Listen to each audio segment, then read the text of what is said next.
Bismillahirrahmanirrahim. Assalamualaikum warahmatullahi wabarakatuh. Alhamdulillahilladzi nahmaduhu wa nasta'inuhu wa nastaghfiruh wa na'udzu billahi min shururi anfusina wa min sayyiati a'malina. Man yahdihillahu fala mudilla lahu wa man yudlil fala hadiya lahu. Asyhadu an la ilaha illallah wahdahu la syarika lahu wa asyhadu anna Muhammadan abduhu wa rasuluh la nabiyya wa la rasula ba'dah. Qala Allah ta'ala fi kitabihil karim, ya ayyuhalladzina amanu taqullaha haqqa tuqatih wa la tamutunna illa wa antum muslimun. Wa qala fi ayatin ukhra, ya ayyuhan nasu taqu rabbakum alladzi khalaqakum min nafsin wahidah wa khalaqa minha zawjaha wa batha minhuma rijalan katsiran wa nisaa'a wattaqullaha alladzi tasaaluna bihi wal arham innallaha kana 'alaikum raqiba. Amma ba'du, fa inna asdaqal hadits kitabullah wa khairal hadi hadi Muhammadin sallallahu alaihi wasallam wa syarrul umuri muhdatsatuha fa inna kulla muhdatsatin fid dini bid'ah wa kulla bid'atin dhalalah wa kulla dhalalatin finnar. Bapak-bapak yang saya muliakan dan saya cintai karena Allah Azza wa Jalla, alhamdulillah pada kesempatan pagi hari ini kita kembali berkumpul bersama-sama di rumahnya Allah Subhanahu wa taala untuk memanfaatkan nikmat Allah Subhanahu wa taala yang begitu banyak ini dalam rangka ketaatan kepada Allah Subhanahu wa taala. Semoga apa yang kita usahakan merupakan bukti nyata dari syukur kita kepada Allah Subhanahu wa taala, sehingga kita mendapatkan nikmat Allah ini dan bisa menjaganya dalam diri kita ini, bukan hanya menjaga dalam hal keinginan kita, tapi adalah menunaikan perintah Allah Subhanahu wa taala untuk selalu bersyukur kepadanya, sehingga nikmat tersebut terus bertambah baik keberkahan maupun jumlahnya. Termasuk nikmat usia yang kita rasakan pada saat ini gitu ya. Kita masih bisa merasakan bertemu dengan teman-teman, bertemu dengan saudara-saudara yang saleh di masjid ini, itu dengan membawa nikmat Allah Subhanahu wa taala ini. Karena nikmat usia ini adalah nikmat yang sangat besar. Tidak banyak dari kaum kita, dari kaum muslimin yang usianya itu panjang seperti kita. Makanya kata Rasulullah sallallahu alaihi wasallam, sebaik-baik manusia adalah man tala umruhu wa hasuna amaluh. Barang siapa yang panjang usianya dan paling baik amalannya, itu adalah sebaik-baik manusia. Maka ketika kita diberikan nikmat Allah Subhanahu wa taala berupa usia ini, kita manfaatkan nikmat usia ini dengan memperbaiki amalan-amalan yang kita bisa lakukan selama hidup di dunia ini. Terlebih lagi kita sudah berada di penghujung bulan Zulqa'dah ya, penghujung bulan Zulqa'dah. Kalau hitungannya misalkan 10 Zulhijjah itu tanggal berapa? 6. Tanggal 6. Berarti 1 Zulhijjahnya tanggal berapa? Sekitar 27 ya, sekitar 27. Itu 1 Zulhijjah. 1 Zulhijjah. Nah, ini tetap masih ada berada di bulan haram yang dimuliakan oleh Allah Subhanahu wa taala. Akan tetapi di 10 hari pertama bulan Zulhijjah ini, kata Rasulullah SAW, ini adalah 10 hari paling istimewa di mata Allah Subhanahu wa taala. 10 hari yang paling dicintai oleh Allah Subhanahu wa taala. Maka kita dicontohkan oleh Nabi kita, baginda kita Muhammad sallallahu alaihi wasallam untuk memanfaatkan hari-hari yang dicintai Allah ini dengan baik. Karena kata Rasulullah SAW, ma min ayyamin al-amalu salih fihi ahabbu ilallah min hadhil ayyamul ashr, atau kama qala Rasulullah SAW. Tidak ada hari-hari yang dimana amalan-amalan soleh di dalam hari-hari ini lebih dicintai oleh Allah Subhanahu wa Ta'ala adalah ada di 10 hari pertama bulan Zulhijjah. 10 hari pertama bulan Zulhijjah. Kenapa ini istimewa? Karena memang Allah yang menginginkannya itu. Maka ketika kita sudah tahu akan masuk ke dalam hari yang dicintai oleh Allah Subhanahu wa Ta'ala, kalau kita beriman pada Allah Subhanahu wa Ta'ala, maka pastinya kita akan semangat. Apalagi ini udah dikasih bocoran oleh Rasulullah SAW, 10 hari ini dicintai oleh Allah Subhanahu wa Ta'ala. Semangat untuk melaksanakan amalan-amalan saleh, ibadah-ibadah. Dan 10 hari Zulhijjah, hari pertama Zulhijjah itu banyak amalan soleh yang sering dicontohkan Rasulullah SAW. Salah satu contohnya adalah puasa. Seperti biasa, Rasulullah kalau di hari-hari yang memang ini spesial pasti mengisi ibadahnya dengan ibadah puasa. Kenapa Pak? Udah pernah jelasin ya? Kenapa? Rasulullah biasanya kok ngisinya dengan ibadah puasa? Ya karena itu Rasulullah pengen aja gitu. Enggak gitu. Enggak, kenapa? Kira-kira kenapa Rasulullah ngisi hari-hari spesial itu selalu dengan banyakin puasa. Bulan Sya'ban Rasulullah banyak puasa. Bulan apa lagi? Ramadan wajib. Ramadan wajib. Apa? Bulan ini bahkan di 10 hari pertama bulan Zulhijjah banyakin puasa juga.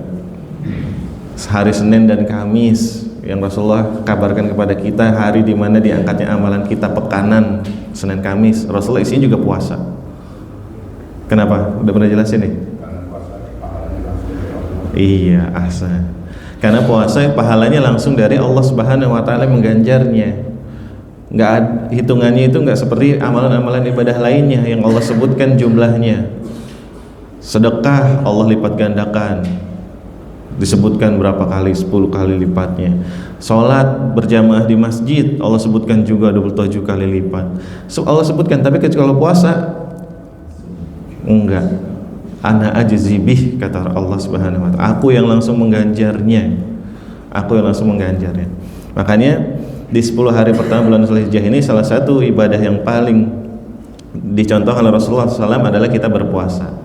Walaupun kita nggak bisa dapat semuanya, maka jangan tinggalkan semuanya. Yang paling afdol kapan? Yaitu di tanggal 9 atau kita sebut dengan puasa Arafah. Puasa Arafah itu yang paling afdolnya, jangan ditinggalkan. 8 dari 1 sampai 8 bagaimana? Boleh, belang bentong boleh, semuanya boleh, 3 harinya boleh, 2 harinya boleh, silahkan. Yang penting banyakin ibadah. Hitung-hitung kita lagi nostalgia dengan ibadah di bulan Ramadan. Lagi nostalgia, semangatnya kita di bulan Ramadan gitu.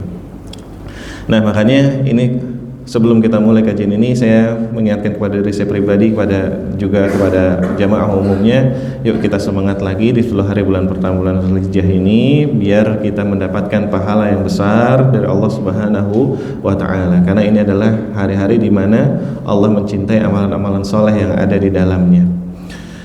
Bapak-bapak yang saya cintakan Allah Azza wa Jalla, kita masuk ke dalam pembahasan dari kitab kita Taysirul Alam fi Syarh Umdatul Ahkam, masuk ke dalam bab tahiyatul masjid. Bab tahiyatul masjid. Apa itu tahiyah? Apa? Tahiyah masjid kita tahu udah jadi bahasa Indonesia ya. Masjid. Sekarang tahiyah apa tahiyah? Menghormati. Tahiyah menghormati atau bisa juga apa? Memuliakan. Memuliakan Mas. Nah, pertanyaannya kalau misalkan Pak, kita sholat Id di lapangan, ada tahiyatul masjid nggak? Kenapa? Kita nggak di masjid, nggak di lapangan ya. Tahiyatul lapangan. Nanti ada yang bantah Pak, loh kan ada tuh hadis Rasulullah mengatakan apa? Telah dijadikan untukku bumi sebagai masjid. Lah walau di lapangan berarti masjid, tahiyatul masjid, gimana tuh? Enggak ya, ini beda. Maksudnya adalah di situ konteksnya adalah tempat kita untuk bisa sholat. Nah, kalau tahiyatul masjid maka ini khusus ketika masuk ke dalam ruangan yang dijadikan sebagai sebuah masjid, sebagai sebuah masjid. Bab tahiyatul masjid. Al hadis asabi' ba'dal mi'ah, yaitu hadis yang 107. Penulis rahimahullah taala membawakan sebuah hadis an Abi Qatadah Al-Haris Ibnu Rabi'i Al-Ansari, dari sahabat Abu Qatadah Al-Haris Ibnu Rabi'i Al-Ansari, orang dari orang kaum Ansar radhiyallahu anhu, berkata, qala Rasulullah sallallahu alaihi wasallam, Rasulullah sallallahu bersabda, idza dakhala ahadukumul masjida fala yajlis hatta yusalli rak'ataini. Apabila salah satu dari kalian masuk masjid, maka jangan kalian duduk sampai ia salat 2 rakaat. Salat 2 rakaat. Nah, hadis ini ada asbabul wurudnya, yaitu sebab kedatangan hadis ini. Ada salah seorang sahabat Rasulullah SAW yang bersama Sulaik Al-Ghatafani, namanya Sulaik, dari kabilah Ghatafan. Nah, ketika ia masuk pada saat sholat Jumat dan Rasulullah SAW pada saat itu sedang berkhutbah, kemudian tiba-tiba dia masuk dan langsung duduk. Kemudian Rasulullah SAW menegur dia, as-shalaita, kamu udah sholat? Rasul lagi khutbah, terus kemudian malah mengajak ngobrol. Sahabat ini, as-shalaita? Belum ya Rasulullah. Kamu udah sholat? Belum ya Rasulullah. Terus kemudian Rasulullah mengatakan ini, idza dakhala ahadukumul masjid falyusalli fala yajlis hatta yusalli rak'ataini. Kalau kamu masuk ke dalam masjid, jangan kamu duduk sampai kamu sholat 2 rakaat. Sholat 2 rakaat. Nah, dari kejadian ini dapat banyak pelajaran bisa kita ambil. Salah satunya adalah khotib ketika ia di atas mimbar itu bukan cuma untuk pidato aja, boleh kok negor gitu. Dan kalau yang ditegur jangan aneh. Kadang kan gitu ditegur. Misalkan ya, ada khotib memperingatkan anak-anak lagi ramai di belakang misalkan. Terus dia bilang, adik-adik yang di belakang tolong jangan berisik. Keluar dari materi khutbah nih. Kalangan saudara kita orang awam kadang suka aneh gitu. Ini khotib kok berani-beraninya negor gitu.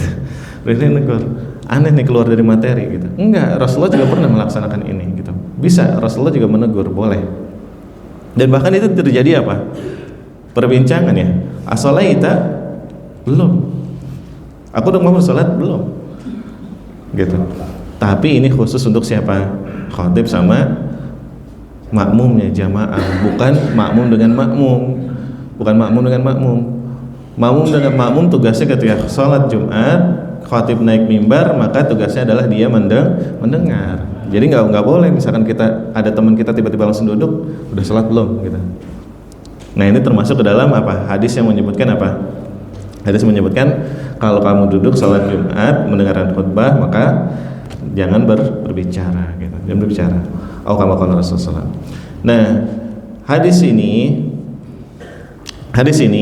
menyebutkan kepada kita seakan-akan bahwasanya salat tahiyatul masjid itu sebagai sebuah keharusan. Tapi kita baca dari apa yang dikatakan oleh penulis kitab ini, beliau mengatakan, menjelaskan dahulu tentang asbabul wurud hadis ini, yaitu dakhala Sulaik al-Ghatafani al-Masjid an-Nabawi yaumal Jumu'ah wa Nabiyyu sallallahu alaihi wasallam yakhutub fajalasa.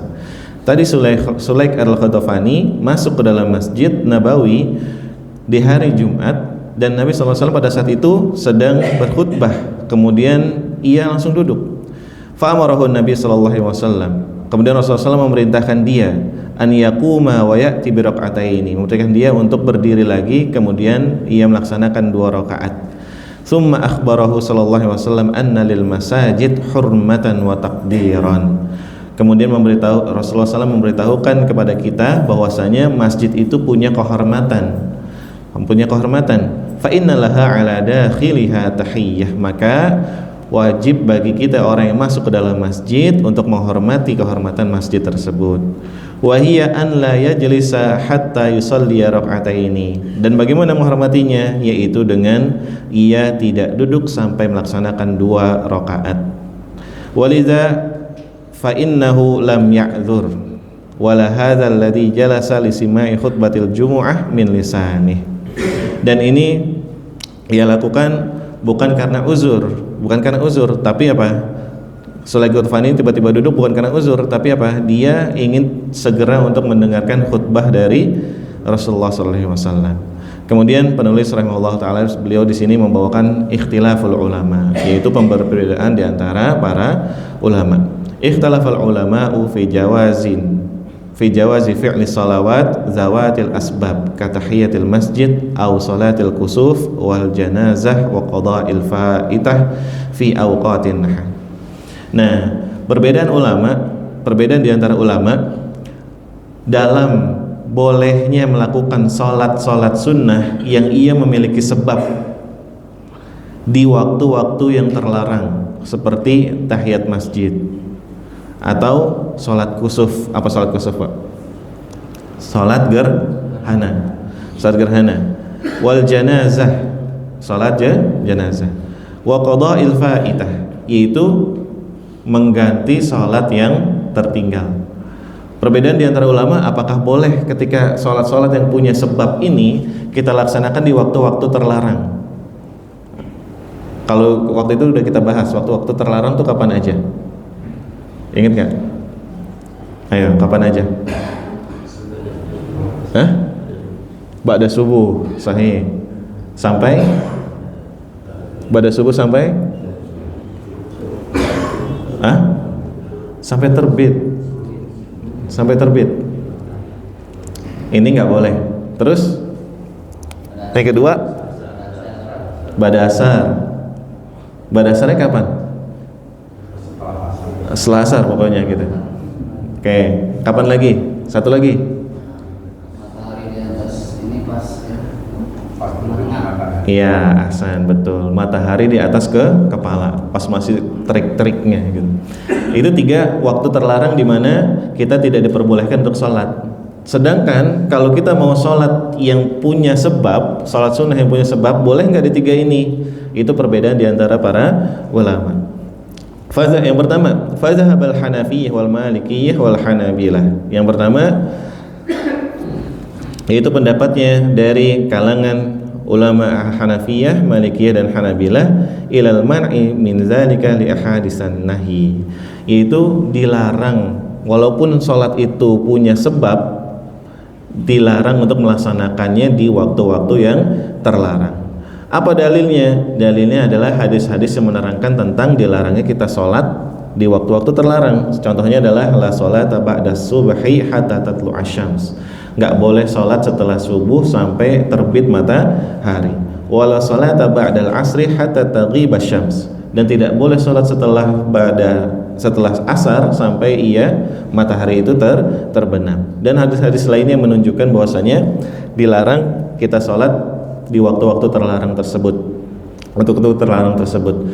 Nah, ini semua dilarang, mau dia salat sunnah, mau salat jenazah. Jadi kalau menurut pendapat mereka, kalau salat jenazah, salat apa lagi yang tadi disebutkan, salat tahiyatul masjid di waktu terlarang, itu nggak boleh. Itu nggak boleh di waktu tadi.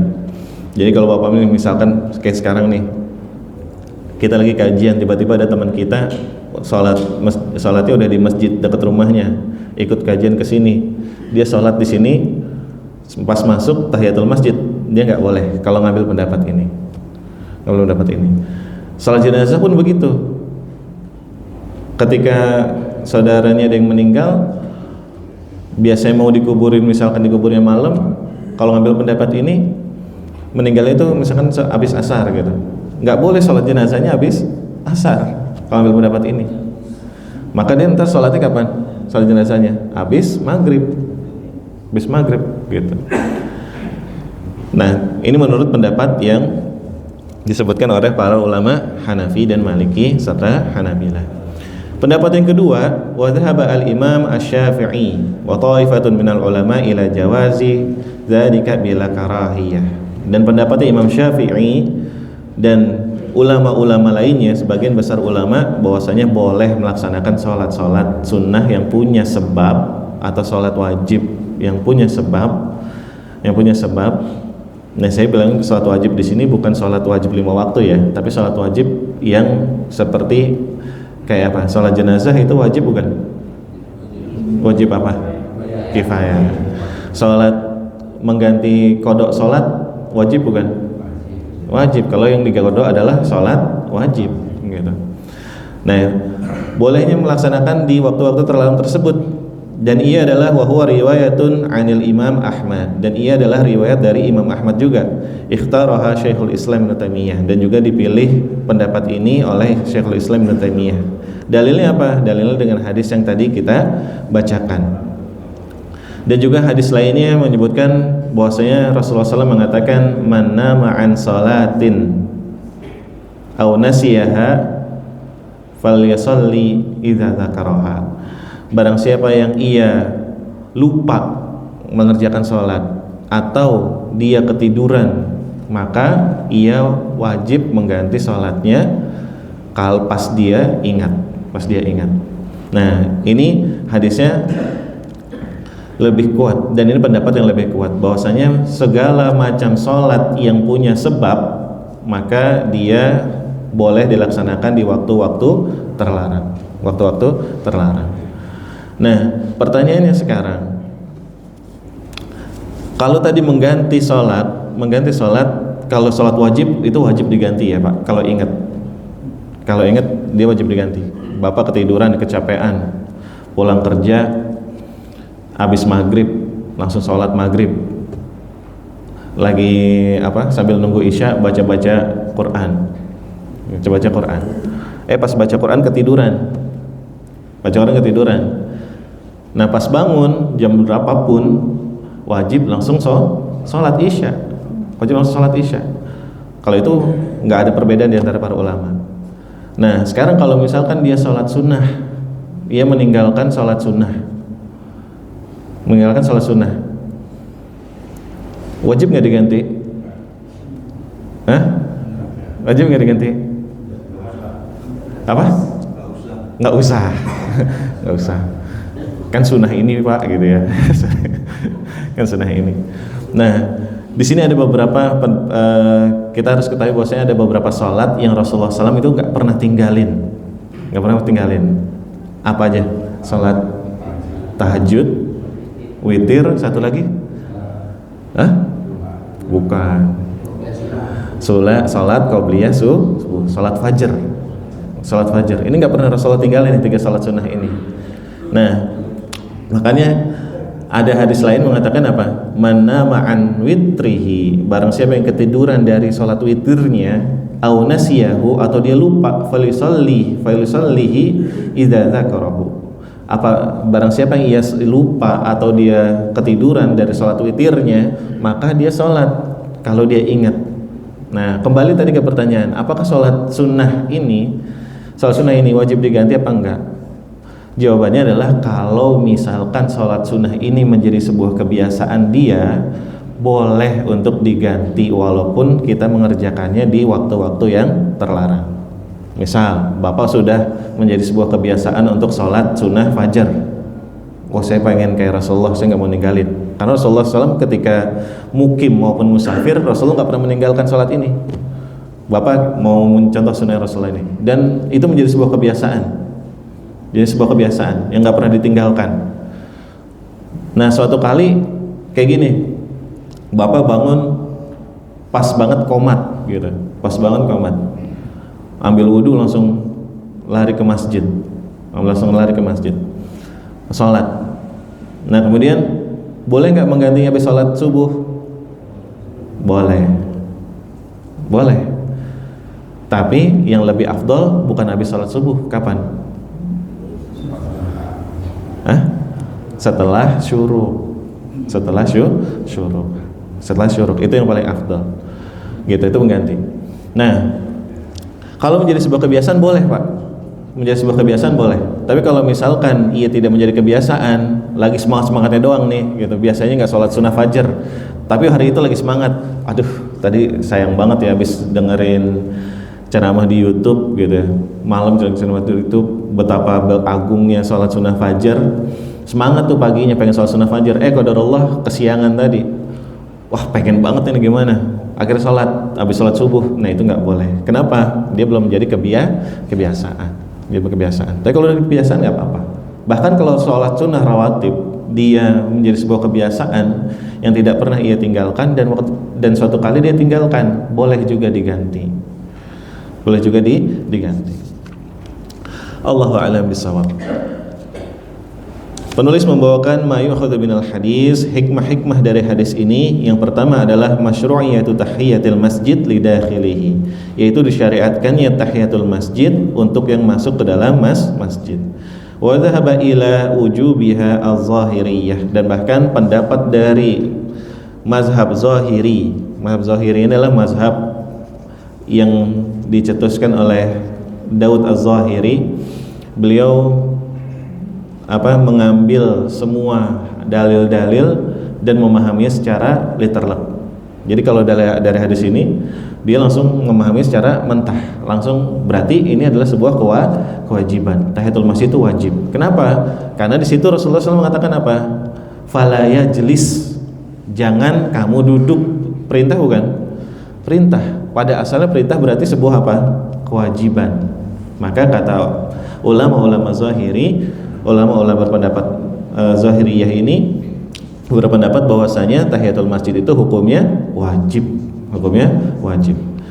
Li zahiri hadzal hadis, karena melihat dari teks hadis tersebut. Wal jumhur zahabu ila istihbabiha, sedangkan mayoritas ulama menunjukkan bahwasanya hukum tahiyatul masjid adalah sunnah muakkad yang ditekankan.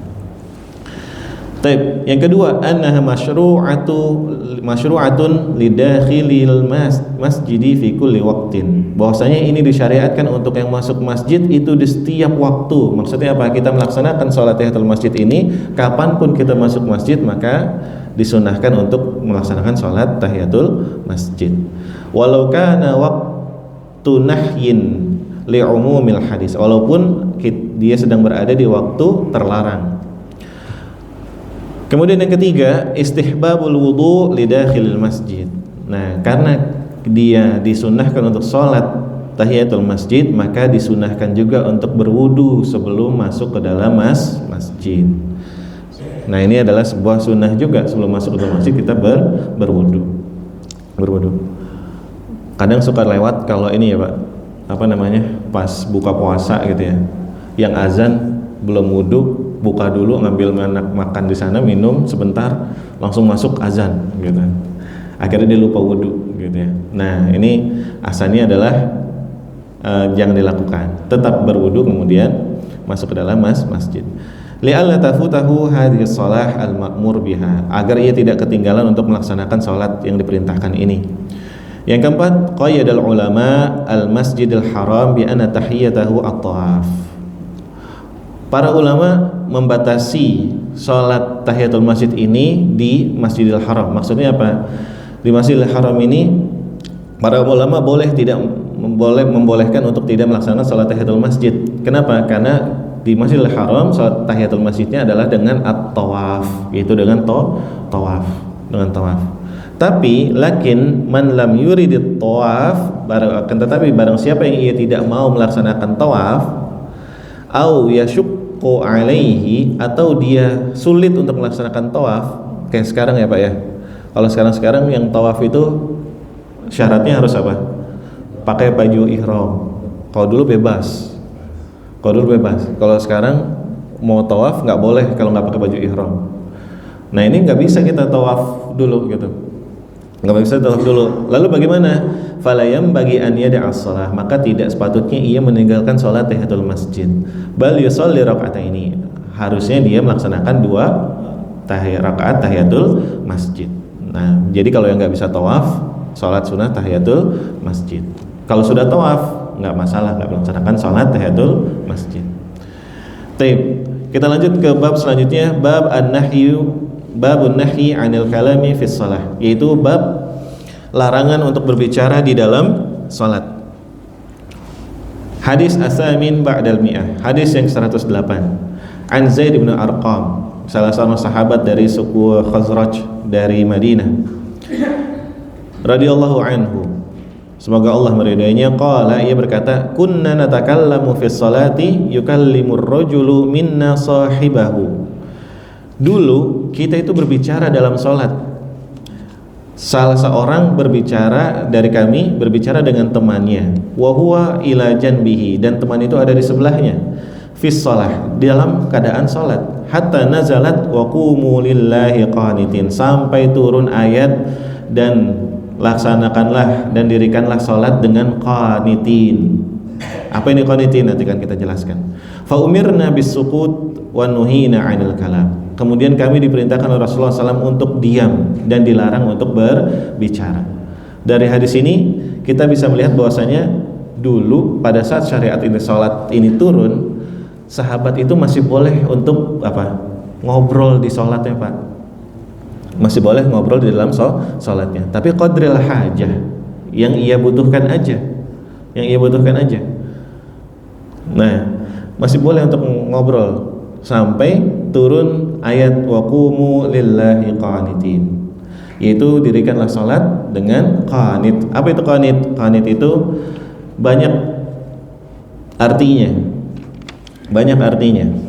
Ada menyebutkan bahwasanya qanit itu adalah ta'ah. Qanitin asal kata dari qanata, kunut. Ta'ah, ketaatan. Ada juga artinya adalah khusyuk, kekhusyuan. Ada juga artinya doa. Ada juga artinya berdiri yang lama. Ada juga artinya adalah sukut, diam. Nah, ketika diturun ayat ini wa qumu lillahi qanitin, para sahabat itu tahu bahwasanya arti dari qunut ini adalah apa? Diam. Adalah diam. Nah, barulah pada saat ayat ini turun, para sahabat semua mereka tidak berbicara di dalam salat. Berbicara di dalam salat. Kenapa? Karena dalam salat itu adalah tempat kita munajat kepada Allah Subhanahu wa taala. Enggak ada lagi tempat kita untuk mendekat kepada Allah Subhanahu wa taala sedekat salat. Sedekat salat. Makanya kita diperintahkan untuk diam dan hanya berbicara atau hanya mengucapkan hal-hal yang diperintahkan aja oleh Allah dan Rasulnya di dalam salat. Penulis rahimahullah taala beliau membawakan perbedaan di antara, apa perbedaannya? Perbedaannya adalah tentang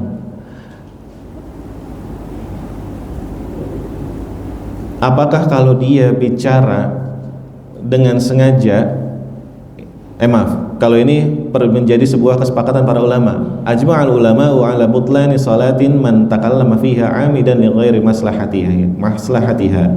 Yaitu ulama semua berpendapat, ijma' ulama berpendapat bahwasanya salat itu batal kalau ada orang yang ngobrol sengaja atau bicara dengan sengaja. Itu batal semua, sepakat para ulama. Yang jadi perbedaan di antara ulama adalah apa? Kalau dia lupa, ikhtalafu fi sahi wal jahil wal makruh wal mukrah wan naim wal mahdhur lid dharir wal mutakallim li maslahatiha.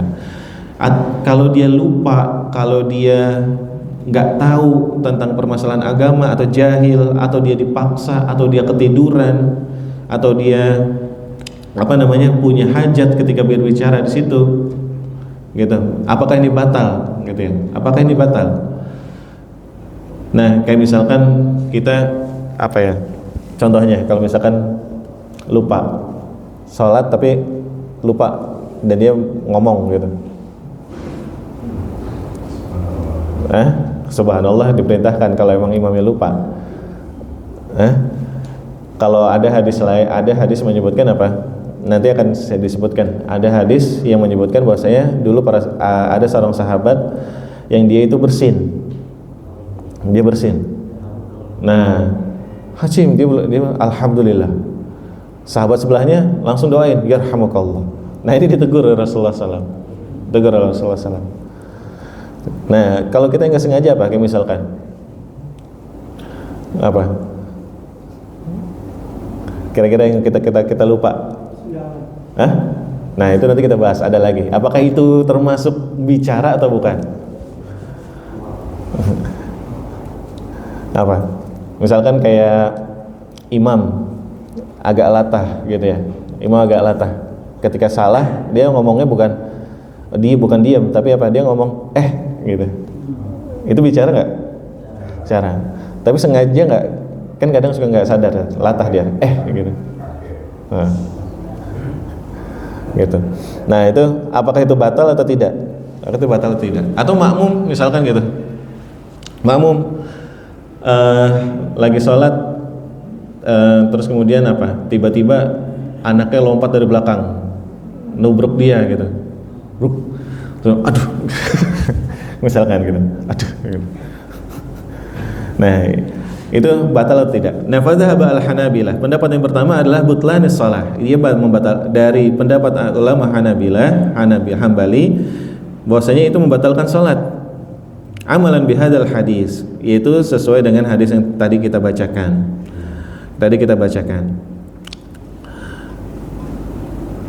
Kemudian pendapat yang kedua dari Imam Malik dan Syafi'i bahwasanya kalau dalam keadaan lupa, dalam keadaan tadi dia bodoh atau dia dipaksa atau dia ketiduran gitu ya. Dia ketiduran, maka pendapat yang kedua adalah sihah sholatil mutakallim jahilan, yaitu dia tetap sah salatnya. Dan ini adalah pendapat yang paling kuat. Pendapat yang paling kuat. Nah, sedangkan tadi yang tadi disebutkan oleh Bapak tadi, apakah sendawa, terus apa lagi? Berdaham gitu ya, terus apa lagi? Nguap gitu. Nguap. Kan ada orang nguap pakai ada suaranya gitu. Wah gitu. Suara tuh wah. Nah, itu batalin enggak tuh gitu. Itu batalin enggak tuh? Nah, atau mungkin dia mengeluh gitu, lagi sholat ada bagian yang sakit gitu, ada bagian sholat yang sakit, misalkan apa kakinya gitu, atau pas lagi mau sujud gitu. Nah itu apakah itu membatalkan sholatnya atau tidak? Nah itu di sini ada perbedaan di antara para ulama juga, para ulama. Fadhahaba ba'duhum wa huwal masyhur min madhhabil Hanabilah wa Syafi'iyah, dan pendapat yang paling masyhur adalah dari pendapat Hanabilah dan Syafi'iyah bahwasanya itu membatalkan salat idza intazama minhu harfan, apabila terdiri dari 2 huruf, kata mereka. Pendapat yang pertama. Jadi kalau ada 2 huruf tadi misalkan berapa? 2 aha ya. Aha batal. Atau misalkan tadi aduh itu malah 4 gitu. Itu malah 4. Kalau nguap gimana? Wah gitu. Banyak 4. Wah. 4 batal gitu. 4 batal. Nah, itu kalau 2 huruf kata mereka batal. Fa in lam yantazim minhu harfan, apabila tidak terdiri dari 2 huruf, au kana al-intihab min khasyatillah, atau mungkin kayak misalkan orang-orang yang dia kalau lagi sholat nangis terisak-isak kayak gitu. Ada tuh. Dulu saya punya ustadz, masya Allah, emang hatinya lembut banget. Itu kalau imamnya baca tentang ayat neraka, itu nangisnya itu masya Allah agak kenceng gitu. Gitu.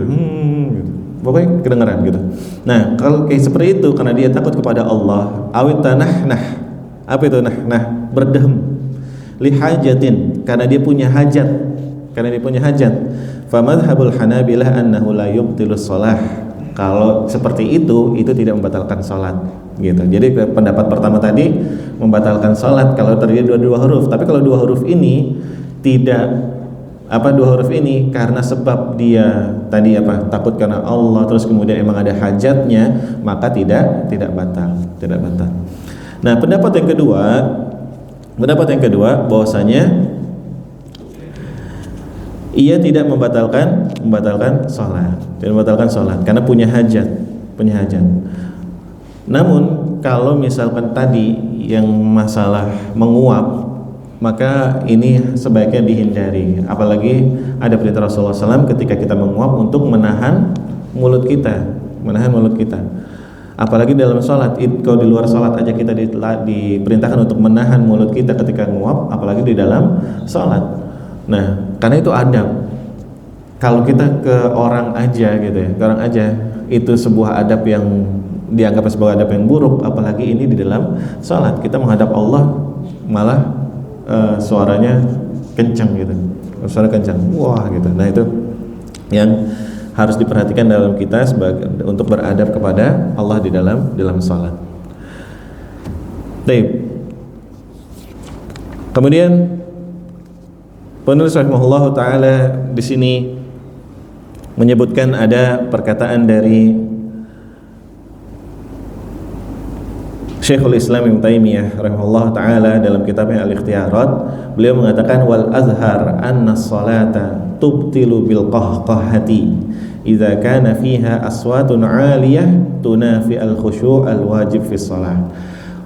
Yang paling benar, yang paling sahih, kalau ada orang ketika ia salat kemudian dia qahqahah, apa itu? Ketawa terbahak-bahak.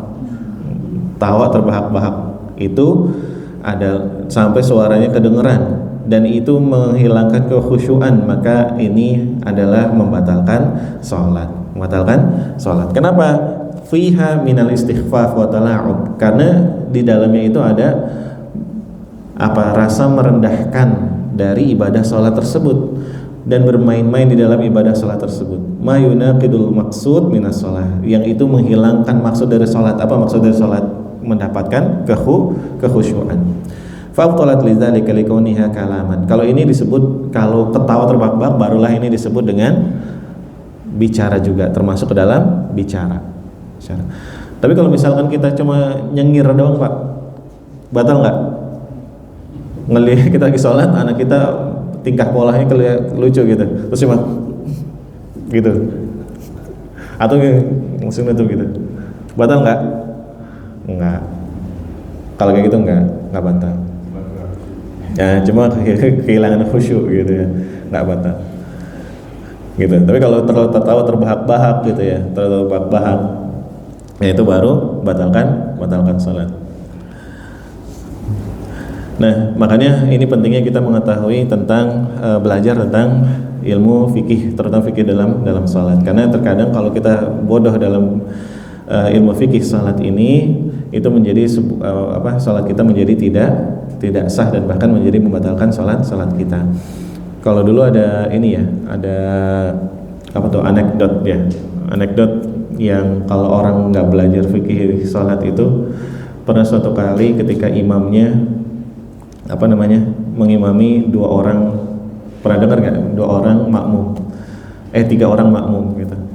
Nah pas lagi imamnya salat, makmumnya tuh nyium bau gitu, bau nih gitu. Sebelahnya malah ngomong gitu, enggak, saya nggak bau. Oh mas, nah di sebelahnya lagi ngomong, kok sholat ngomong gitu.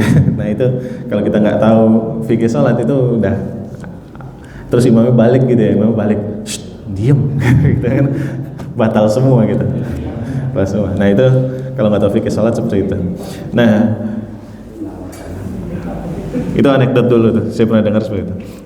Tapi kita lanjut ke bab selanjutnya, yaitu babul ibrat fi zuhri min syiddatil har, yaitu bab mendinginkan pada saat salat zuhur dari panasnya teriknya matahari. Al hadis at-tasi' ba'dal mi'ah, yaitu hadis yang 109, an Abdullah bin Umar, dari Abdullah bin Umar wa Abi Hurairah radhiyallahu anhum, dan juga dari Abu Hurairah radhiyallahu anhum dari Rasulullah sallallahu alaihi wasallam, idza shtaddal har fa abridu 'anis shalah. Apabila panas terik pada saat siang hari itu, maka dinginkanlah, atau kalau bahasa kita fa abridu 'anis shalah, undurkanlah salat agar tunggu sampai dingin dulu. Fa inna syiddatal har min fayhil jahannam, karena panasnya terik matahari itu adalah sebagian dari hawa neraka jahannam.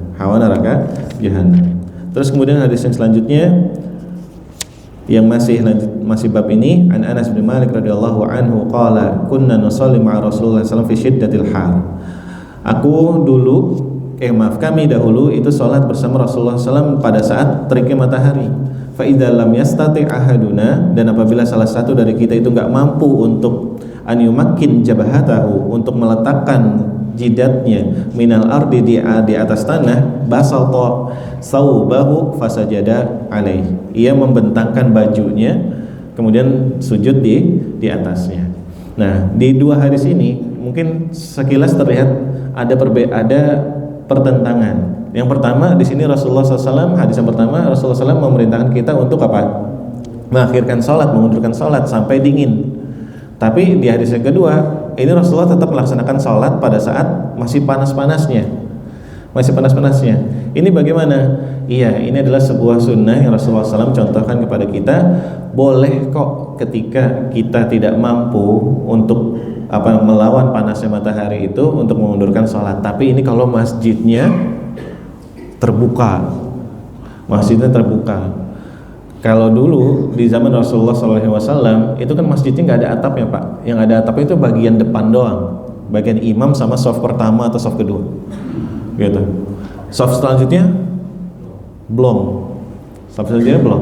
Nah kalau zaman sekarang, alhamdulillah semuanya ketutup. Bahkan semua sekarang pakai AC. Masjid nggak pakai AC, kayaknya bukan masjid gitu.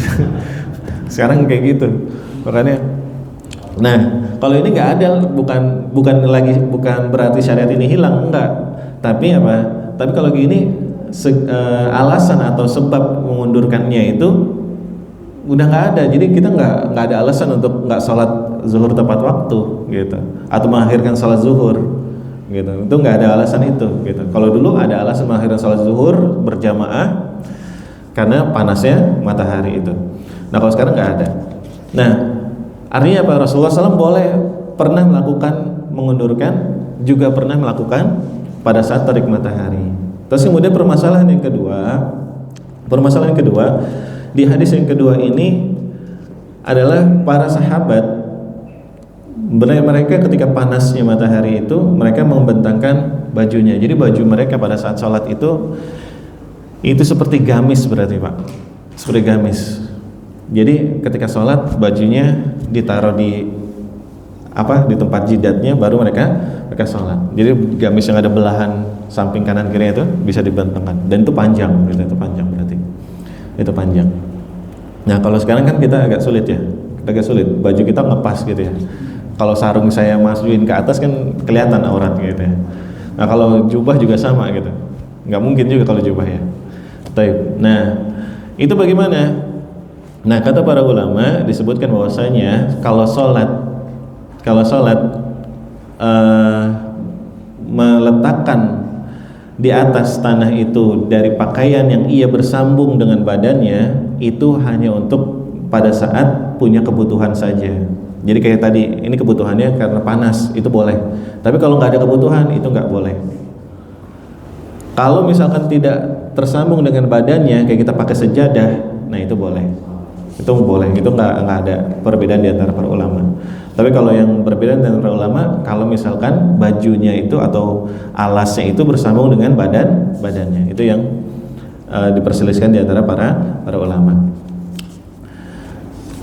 Kemudian hadis yang selanjutnya, dan ini mungkin yang terakhir di hari ini insyaallah, itu bab qada'is shalah al-fa'idah wa ta'jiliha, yaitu ini tadi sudah kita singgung sedikit tadi di awal, itu bab mengganti salat yang tertinggal, wa ta'jiliha, dan bersegera untuk melaksanakan qada tersebut. Al-hadis al-hadi asyar ba'dal mi'ah, hadis yang ke 111. An Anas bin Malik radhiyallahu anhu, dari Anas bin Malik radhiyallahu ta'ala anhu, qala Rasulullah sallallahu alaihi wasallam, bersabda Rasulullah SAW, man nasiya salatan falyusalliha idza dzakaraha, barang siapa yang ia lupa untuk melaksanakan salat, maka salatlah ketika ia mengingatnya. La kafarata laha illa dzalika, maka tidak ada kafarat penebus dosanya itu kecuali ia melaksanakan qada tersebut. Wa ta'ala qauluhu ta'ala, dan kemudian Rasulullah SAW membaca firman Allah, wa aqimis salata li dzikri, dan dirikanlah salat untuk mengingatku. Dan dia dalam riwayat Muslim, wali Muslim, man nasiya salatan aw nama anha fakafaratuha an yusalliyaha idza dzakaraha. Barang siapa yang ia lupa untuk melaksanakan salat dan ia tertidur, maka kafaratnya adalah ia mengerjakannya ketika ia ingat. Nah, di sini menunjukkan apa? Kalau dia lupa atau tertidur, berarti sengaja enggak? Enggak. Boleh mengganti. Nah, sekarang pertanyaannya, kalau dia sengaja gimana? Nah, ganti enggak?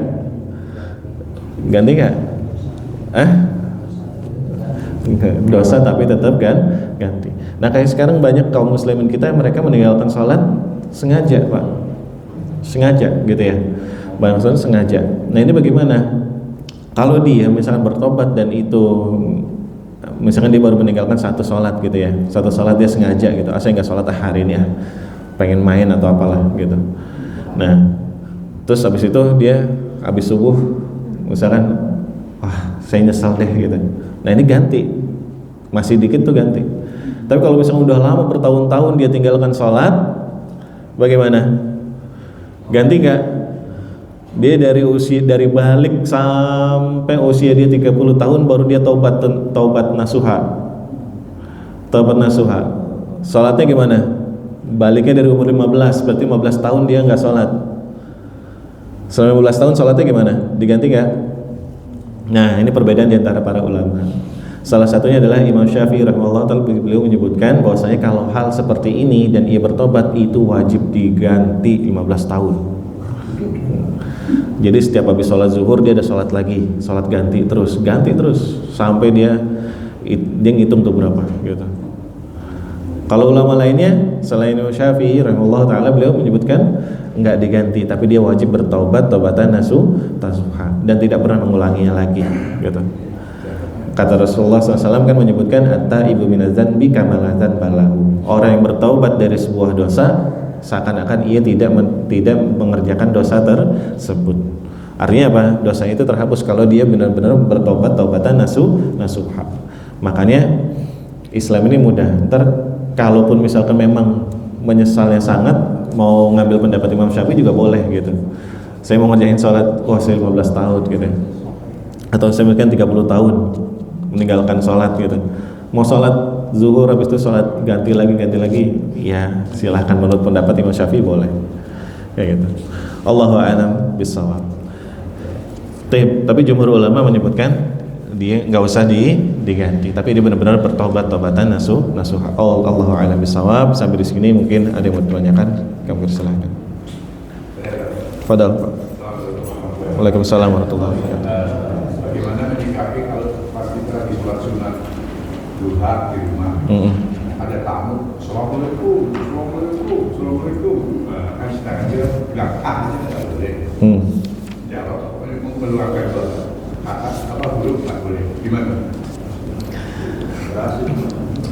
Kerasin suaranya. Iya, nah ini ada banyak apa pendapat di antara para ulama. Salah satunya solusi-solusi yang mereka berikan sebenarnya.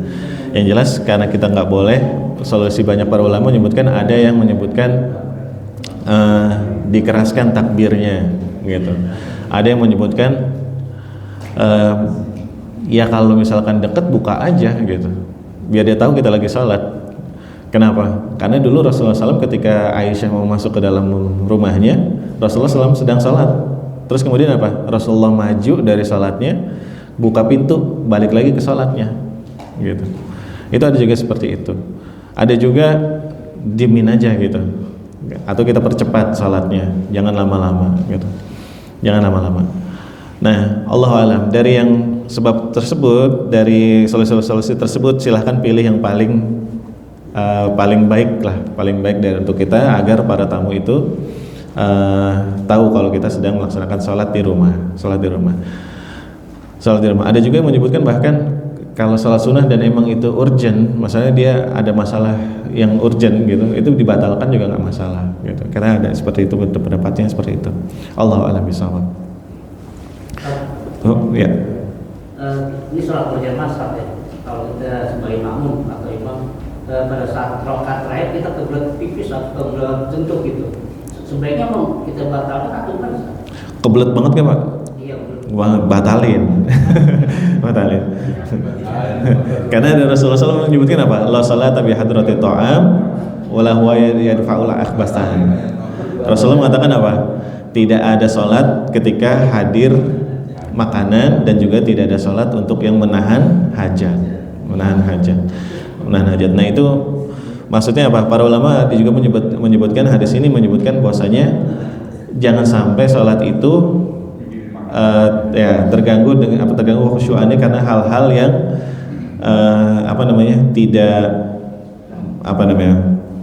yang tiba-tiba muncul gitu, salah satunya tadi lapar, terus kemudian tiba-tiba muncul kebelet gitu. Nah itu asalnya dibatalin. Pahala berjamaahnya bagaimana? Niatnya udah dapat Pak, dan dia udah melaksanakan jamaah, dia udah dapat gitu. Allahu a'lam bishawab.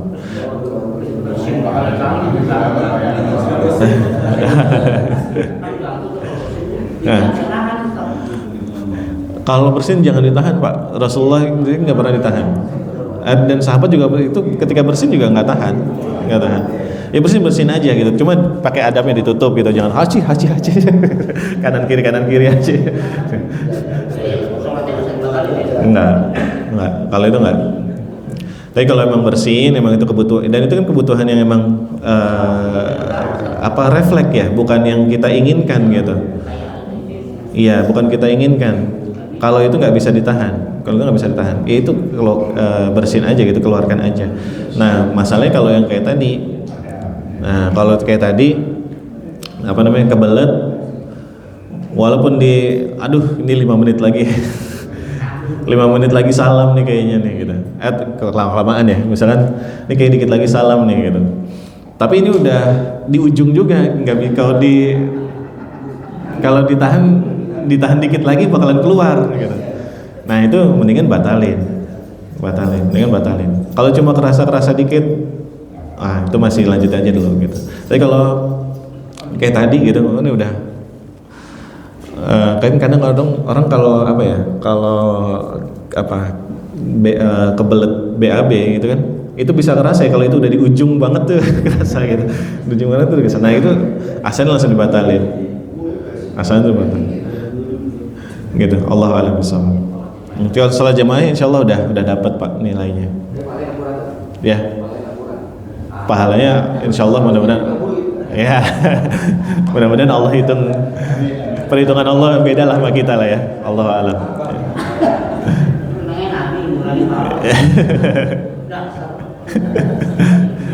Baik, udah itu aja.